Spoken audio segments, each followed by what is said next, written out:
સત્સંગ માટે આવતા હોય છે, જે બધાના ઘરે જતા હોય. બાકી આપણે સત્સંગનો લાભ નહીં, વધારે તો આપણા સામાજિક કાર્યના લાભ માટે આપણે કરીએ છીએ. એટલું સારું છે કે તમે સત્સંગની પ્રવૃત્તિ કરો છો, ઉત્તમ પ્રવૃત્તિ કરો છો, એનાથી અવશ્ય જે કાર્ય માટે આપણે સત્સંગ કરીએ છીએ એનો લાભ થાય છે.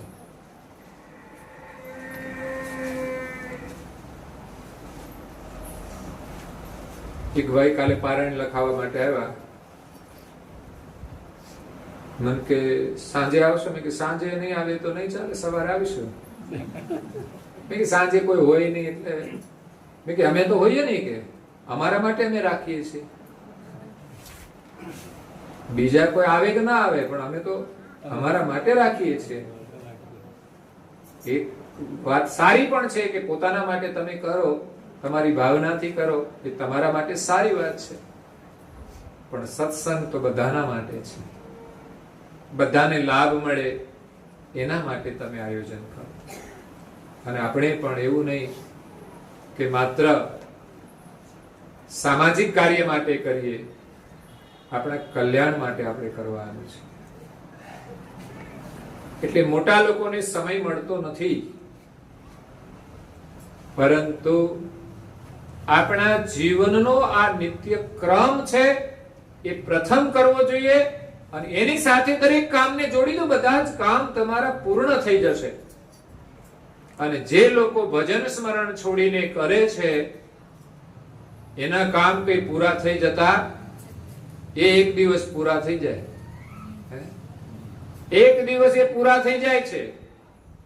કોઈ વેલાય પૂરા થઈ જાય છે. પણ પ્રભુનું સ્મરણ કરીએ છીએ તો આપણા બધા જ કામ પૂર્ણ થઈ જશે, અધૂરા રહેશે નહીં. એ આપણને ભરોસો હોવો જોઈએ. જે મહાપુરુષે પરમાત્માનું ભજન કર્યું એનું જીવન સફળ થઈ ગયું, એના કોઈ કામ અધૂરા ન રહ્યા કે જેથી એને ફરી જન્મ ન લેવો પડે. અને આપણા કામ અધૂરા જ હોય છે, માટે ફરી પાછા જન્મીએ છીએ. પણ ફરી માણસ જ થઈએ નક્કી નથી. હો, પ્રભુના સ્મરણ વિના મનુષ્ય જીવન મળવું બહુ જ દુષ્કર છે. જેની પ્રભુ સ્મરણની ઈચ્છા અધૂરી રહી ગઈ એને ફરી માનવનો જન્મ મળે છે. સંસાર ભોગની જેમની ઈચ્છાઓ અધૂરી રહે એ તો ગમે ત્યાં ભટકશે. એટલે અહીંયા હરિજનોના લક્ષણ છે કે કોઈનો સંગ્રહ નથી કરતા અને દેહના અભિમાનથી રહિત છે. સત્સંગ આપણા કલ્યાણ માટે છે. ઘરમાં ક્યારે કોઈ પ્રકારનું અભિમાન રાખવું જોઈએ નહીં. નહીં તો લગભગ ભાઈઓ છે ને દાદાગીરી જ કરતા હોય. હું કહે એમ થવું જોઈએ ઘરમાં, ન કરે તો પછી એનો મગજ જાય. કરે તો કરે, ના કરે તો એની ઈચ્છાની વાત છે. કરવું જોઈએ પણ આપણા પ્રેમથી થવું જોઈએ, હુકમથી નહીં. હુકમથી કરીએ સમજવાનો અહંકાર છે. તમે મોટા છો 2 વર્ષ એના કરતા, એટલે એનો મતલબ એવો નથી કે આપણે દાદાગીરી કરવાની. મોટાની આજ્ઞા માનવી જોઈએ પણ આદરથી કરવા જોઈએ. એને તમારા પ્રત્યે લાગણી હોવી જોઈએ તમારું કાર્ય કરવાની. તમે કહો ને સહજતાથી કરી દે એવો જ ક્રમ ચાલવો જોઈએ. પણ ઘણા ઘરમાં જ લડાઈ ને ઝઘડા થતા હોય છે, એની પાછળનું કારણ શું છે? ભાઈને જરાક એમ હોય કે હું કહું એમ થાય તો બેન પણ એમ જ ધારણ કરે કે હું કહું એમ પણ થવું જોઈએ, ઘરમાં મારું પણ ચાલવું જોઈએ. બંને અહંકાર ધારણ કરે એટલે પછી ઘરની અંદર લડાઈ શરૂ થઈ જાય. સૂક્ષ્મ અહંકારથી લડાઈ શરૂ થતી હોય છે. તમે ક્યારેક કહો ત્યારે આદર સાથે એ સ્વીકારી લે, પણ ક્યારેક ન સ્વીકારે. સમજવાનું કે એને ઠેસ પહોંચી છે અને તમને ખબર પડી જવી જોઈએ કે મેં આદેશ કર્યો છે ને આનું પરિણામ સારું નથી, મેં પણ આ મર્યાદા ઓળંગી છે, તો જ થાય, નહીં તો ના થાય. કોઈ સામી વ્યક્તિનો જ વાંક કાઢે ખોટું છે. તમે તમારા તરફ જોશો ત્યારે તમારી ભૂલ સમજાશે કે મેં આ કાર્ય કર્યું એનું આ પરિણામ આવ્યું છે. એટલે અહંકાર બહુ ભયંકર છે, આપણું પતન કરનારો છે. અહંકારને કારણે જ આપણે દુઃખી થઈએ છીએ, દુઃખના દરિયામાં ડૂબી જઈએ છીએ. હોય તો ઘરમાં સુખ, લગ્ન કર્યા ત્યારે કેટલું સુખ હોય, પણ પછી અહંકારની અંદર આપણે દુઃખના દરિયામાં ડૂબી જઈએ છીએ. ઘરમાં ક્યાંય શાંતિ ના હોય, પતિ અને પત્ની લડતા હોય, છોકરા સુખી હોય. હું તો વારંવાર કહું છું કે દીકરાઓ નાના હોય એની હાજરીમાં પતિ પત્નીએ લડવું ના જોઈએ, શરમ આવવી જોઈએ. તો બે એકલા ક્યારે હોય તો મોકો જ ના મળે લડવાનો. આ તો જ્યારે યોગ થાય ત્યારે લડી લેવાનું, કોણ હાજર છે જોવાનું જ નહીં.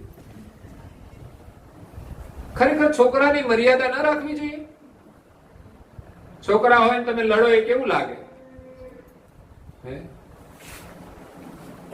ટીવીમાં તો બધું ખોટું હોય, ચિત્ર બધું, અને આ તો સાચું બધું. લડાય, છોકરા ભયભીત થઈ જતા હોય છે.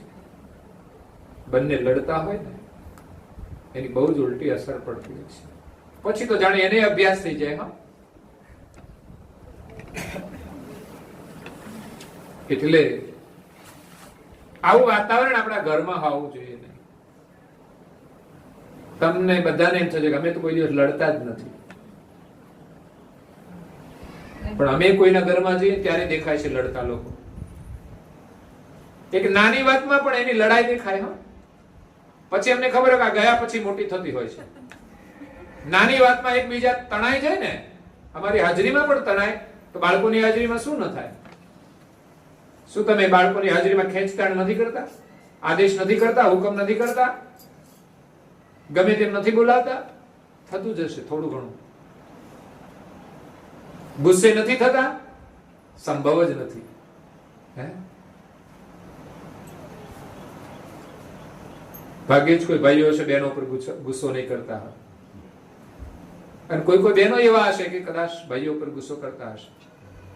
બહુમતી આ બાજુ છે, તમારી ઓછી સંખ્યા આપીને. કોઈ કોઈ બહેનો જ એવા હોય કે ભાઈઓ પર ગુસ્સો કરતા, બાકી ભાગ્યે જ કોઈ એવા ભાઈઓ હશે કે જે બહેનો પર ગુસ્સો નહીં કરતા હોય.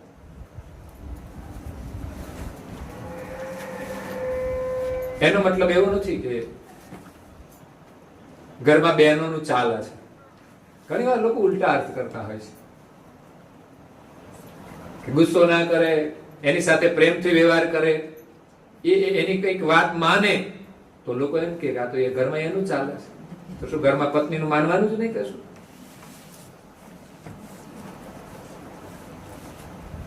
એટલે અહંકારને કારણે લોકો ટકરાય છે. અહંકાર સાધકોને પણ સાધનાના શિખર ઉપરથી નીચે પાડી દે છે. ગુરુના સાનિધ્યમાં હોવા છતાં પણ અહંકાર આપણને સંસારની અંદર ડૂબાડી દે છે, પરમાત્માથી આપણને વિમુખ કરી દે છે. એમ કહેવાય છે સ્વીડનની અંદર એક મ્યુઝિયમ છે. એ મ્યુઝિયમની અંદર એક જહાજ મૂકેલું છે. એ જહાજ જ્યારે બનાવ્યું ત્યારે કોઈ પણ વસ્તુ પ્રથમ બને ને એક પ્રયોગ હોય છે. એટલે પછી એને સમુદ્રની અંદર મૂક્યું તરવા માટે, ચલાવવા માટે. થોડા મીટર સુધી ચાલ્યું અને આગળ જતા ડૂબી ગયું. પછી તો એને ડૂબવાના કારણો પણ મળે કે ભાઈ કેમ ડૂબી ગયું. તપાસ કરીએ તો એ જહાજનો એક ઉપરનો હિસ્સો થોડો વજનદાર હતો, જેને લઈને જહાજ ડૂબી ગયું. જહાજ પોતાના જ વજનથી ડૂબી ગયું. એમ અહંકારી માણસ પોતાના વજનથી જ સંસારમાં ડૂબી જાય છે, દુઃખના દરિયામાં ડૂબી જાય છે. એટલે ક્યારે કોઈ પણ બાબતનું અભિમાન કરવું જોઈએ નહીં. કોઈ બાબતનું અભિમાન ન હોવું જોઈએ. પરમાત્માએ કઈ આપણને શક્તિ આપી હોય, સત્તા આપી હોય, બુદ્ધિ આપી હોય, સૌંદર્ય આપ્યું હોય, પણ એનું અભિમાન નહીં કરવું જોઈએ. નહીં તો એ જ એક રૂપ એક દિવસ કુરૂપ બની જશે. અભિમાન બધાનું ઉતરી જાય છે. આ દુનિયામાં કોઈનું પણ અભિમાન રહ્યું. રાજા રાવણની જ વાત આવે સીધી. બહુ જ બળવાન હતો, બહુ જ બળવાન હતો, પણ શેર માથે સવા શેર હોય ને હોય જ. તો એકવાર રાવણને બહુ અભિમાન, મારાથી બળવાન કોઈ નહીં. એક દિવસ જતો હતો, રસ્તામાં એક મોટો વિશાળકાય વ્યક્તિ રસ્તો રોકીને આમ સૂઈ ગયો. રાવણ તો પછી જે રસ્તે જતો હોય ત્યાં વચ્ચે કોઈ હોતું હોય એટલે પછી એ તો રસ્તો ના બદલે. નહીં તો એમ થાય કે આ મોટો માણસ છે, આવડો મોટો, એટલે હું બીજા રસ્તેથી ચાલ્યો જાઉં. પણ ના, તો રાવણે કહ્યું કે ભાઈ રસ્તો કરી દે. પણ પેલો તો વિશાળકાય માણસ હતો, કે તું બીજા રસ્તેથી ચાલ્યો જા. પણ રાવણને થોડું અભિમાન હતું. પણ આ માણસ તો વિશાળકાય હતો, એના આગળ રાવણનું કશું ચાલ્યું નહીં. રાવણ કે આ માણસ કેટલો બધો શક્તિશાળી છે. તો રાવણ જેવો રાવણ પણ એના આગળ હારી જાય છે.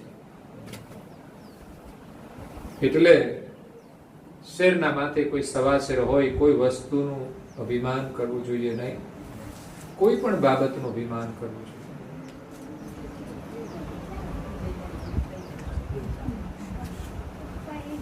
તો જહાજ પોતાના જ વજનથી જેમ ડૂબી જાય છે, એવી જ રીતે વ્યક્તિનો અહંકાર હોય, અભિમાન હોય કે એનો કોઈ સામાન હોય, એનાથી એ ડૂબી જાય છે. ઘણીવાર જહાજની અંદર કોઈ સામાન વધુ ભરી દેવામાં આવે તો પણ ડૂબી જાય. એ માણસ બહુ સામાન લઈને ફરતો હોય ને તો એનાથી પણ એ ડૂબી શકે, અને સામાન ના હોય તો અભિમાનથી પણ ડૂબી શકે છે. પોતાના જ વજનથી પોતે ડૂબી જાય છે. બીજું એક જહાજ હતું. એ જહાજ 1910 ની અંદર બન્યું અને એને સમુદ્રની અંદર સફરમાં મૂક્યું. સુંદર જહાજ હતું, આગળ ગતિ કરતું હતું. એમ કહેવાય છે કે સમુદ્રની અંદર ઘણા બધા ખતરાઓ હોય છે અને એનું અવલોકન કરવા માટે એની અંદર યંત્ર હોય છે. તો એક હોકા યંત્ર આવે છે જે દિશા બતાવે, ઉત્તર દિશા બતાવે. પછી કદાચ એનો કાંટો તમે આમ પકડીને આ બાજુ કરો તો ફરી છોડી દો એટલે ઉત્તર દિશા જ બતાવે. સમુદ્રના વચ્ચે પણ ઉત્તર દિશા કઈ બાજુ છે એની ખબર પડે.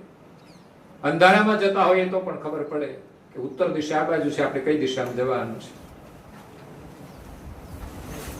પણ ઘણીવાર એના નજદીકની અંદર કઈ એવું ચુંબકીય વસ્તુ આવી જાય ત્યારે કાંટો ચોટી જાય, પછી દિશા ન બતાવે. ત્યારે જહાજ વાળા ભૂલા પડી જતા હોય છે.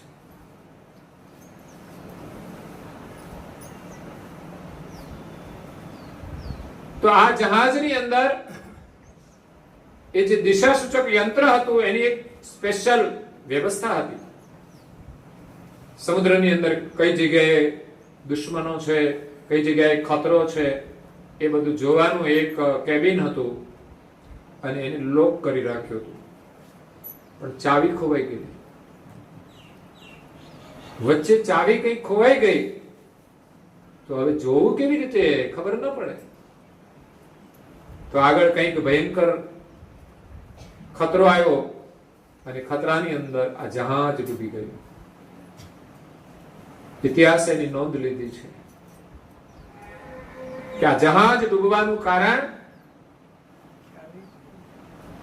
કે ખતરાને જે જોઈ શકાય એવા કેબિનની ચાવી ખોવાઈ ગઈ હતી. બધું જ વ્યવસ્થા બધી જ હતી, પણ મૂળ ચાવી ખોવાઈ ગઈ એટલે જહાજ ડૂબી ગયું અને બચાવી ન શક્યા. મનુષ્ય જીવન પણ એક જહાજ છે અને આ જહાજના સુકાની એ સદગુરુ છે. સદગુરુ મળ્યા પછી પણ જહાજ ડૂબી જાય. ક્યારે ડૂબે? સામાન વધારે હોય કાં તો વિમાન વધારે હોય તો ડૂબી જાય.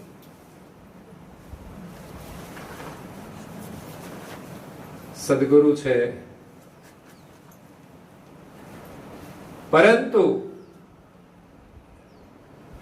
જીવનની જે દિશા જોવાનું યંત્ર છે એ જ્ઞાન છે. જ્ઞાન હોવા છતાંય લોકો અહંકારના કારણે ડૂબે છે અને એની ચાવી જ્યારે ખોવાઈ જાય, જ્ઞાન હોવા છતાંય ક્યારેક એવા પ્રસંગો આવે છે કે એની ચાવી ખોવાઈ જાય. જ્ઞાન હોવા છતાંય માણસ જ્યારે સાધના છોડે છે ને, સમજવાનું એની ચાવી ખોવાય છે. બહુ જ્ઞાની થઈ જાય એટલે આપણે કશું કરવું ના પડે એવું નથી. સાધના તો નિરંતર કરવી જોઈએ. એકલા જ્ઞાનથી કશું થવાનું નથી. જ્ઞાન હોય પણ ક્રિયા ન કરો તો પરિણામ મળતું નથી. તો સાધનાની ચાવી ખોવાઈ જાય પછી આ જીવન રૂપી નાવ ક્યાં જશે ખબર પડશે. સદગુરુ હોવા છતાંય, જ્ઞાન હોવા છતાંય ભટકી જાય છે. એટલે મનુષ્ય જીવન મેળવ્યું છે અને સફળ કરવા માટે પરમ ગુરુ આપણા નાવિક છે. પણ આપણે નાવમાં બેસીને સાધના કરવાની છે. પરમ ગુરુ જે પ્રમાણે આપણને માર્ગદર્શન આપે એ પ્રમાણે આ નાવ ચલાવવાનું છે. આપણે ચલાવનાર છીએ, પણ પરમ ગુરુએ જે પ્રમાણે કહ્યું છે એ પ્રમાણે જો જીવન જીવીશું તો ખરેખર આપણું આ જીવન રૂપી નાવ સહી સલામત સંસાર રૂપી સમુદ્રના સામે કિનારે પહોંચી જશે. નહીં તો વચ્ચે ઘણા બધા અવરોધો આવશે. આપણી પાસે જ્ઞાન છે, દિશા બતાવે છે, પણ ઘણા આકર્ષણના કેન્દ્રો જ્યારે આવે ત્યારે આ દિશાનો જે કાંટો છે ને ચોટી જાય છે. ઘણી વાર ઘરમાં લડાઈ ઝઘડા થાય ત્યારે કમાન નથી છટકી જતી, કમાન છટકી જાય છે. એમ ઘણા કાંટા પણ ચોટી જતા હોય છે.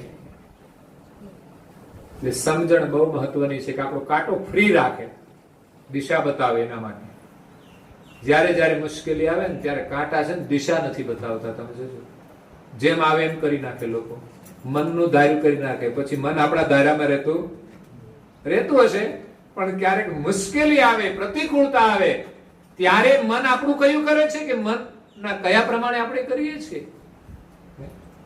આવેશમાં આવી જાય ત્યારે મનના કયા પ્રમાણે આપણે ચાલીએ છીએ. લડાઈ ઝઘડા મુશ્કેલીઓ છે ને એ મનની ઈચ્છા પ્રમાણે કરવાથી થાય છે. તો આપણે શરીરના અભિમાનથી રહિત થઈ અને પ્રભુનું ભજન કરવાનું છે. તો ખરેખર જીવવાનો એક આનંદ આવશે. સંસારમાં આનંદ તો છે પણ બહુ આનંદ નથી. થોડો આનંદ ને વધારે ઉપાધિ છે. જ્યારે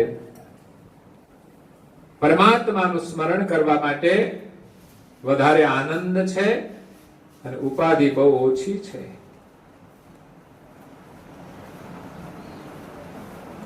એટલે પરમ ગુરુના શરણમાં હોવા છતાં પણ આપણે દુખી કેમ, એમાં પરમ ગુરુનો કોઈ જ દોષ નથી. આપણી કંઈક ત્રુટિ હશે.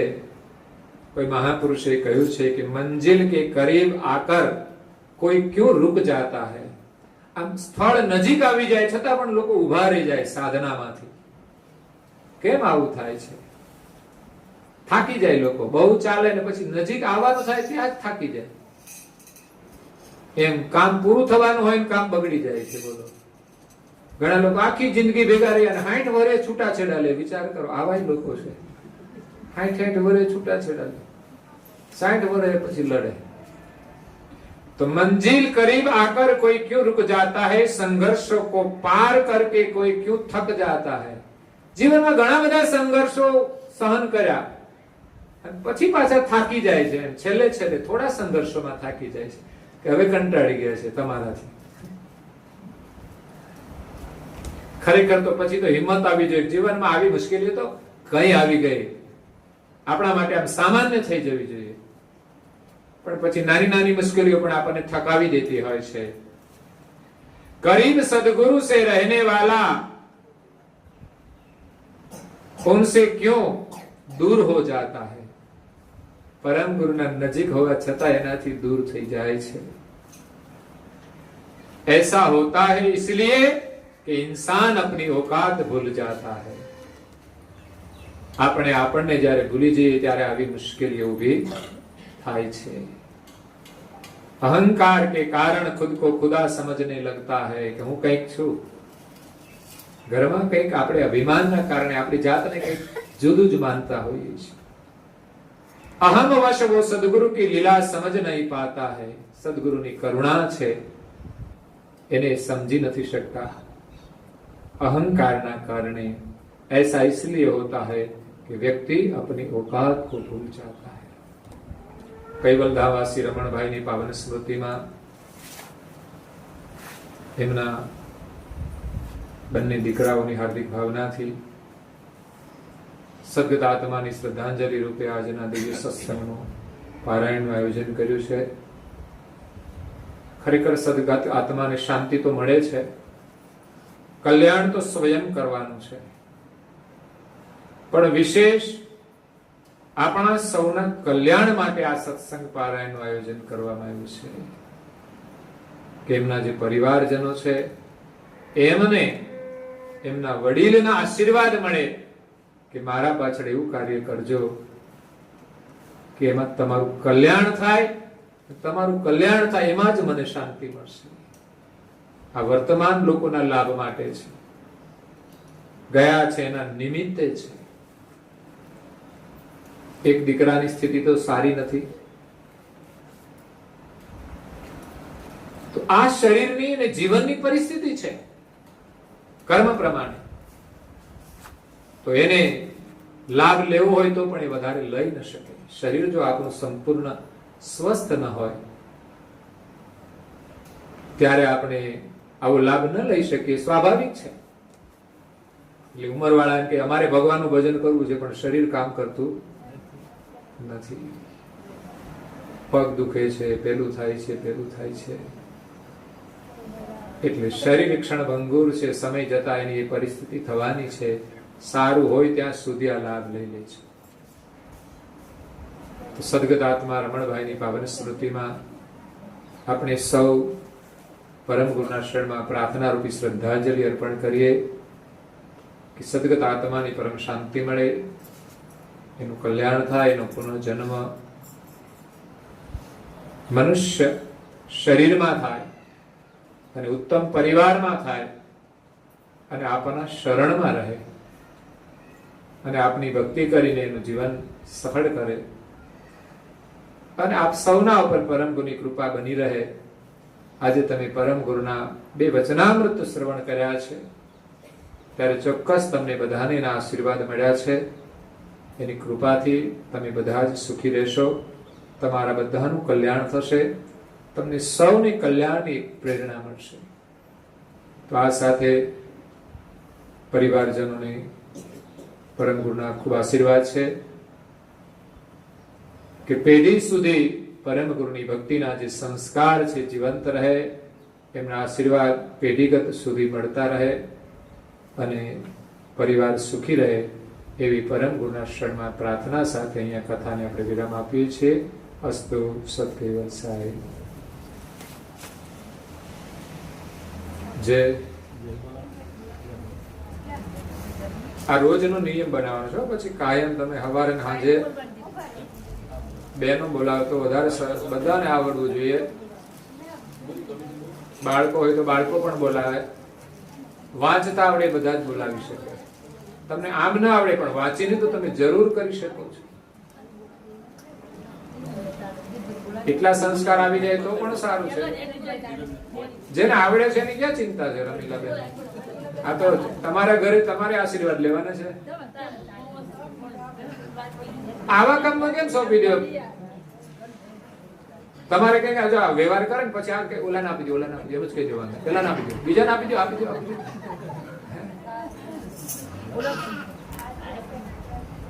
आप सक्रेश्वर कर्णेश्वर कथा की जय। श्री कृष्ण स्वामी महाराज की जय। श्री परम गुरु श्रीमद करुणा सागर महाराज की जय। पूज्य श्री नारायण दास जी महाराज की जय। श्री सब कुबेराचार्य महाराज की जय। श्री सब संतन की जय। श्री सब देवन की जय। श्री ज्ञान संप्रदाय की जय। श्री गुरु गादी सारसापुरी की जय। श्री कैवल कथा सत्संग गुणावती का सत्य जय करुणानिधि प्रभु जय करुणानिधि रतियारत पूर्वक आरतियारत पूर्वक चिरता करने जय करुणानिधि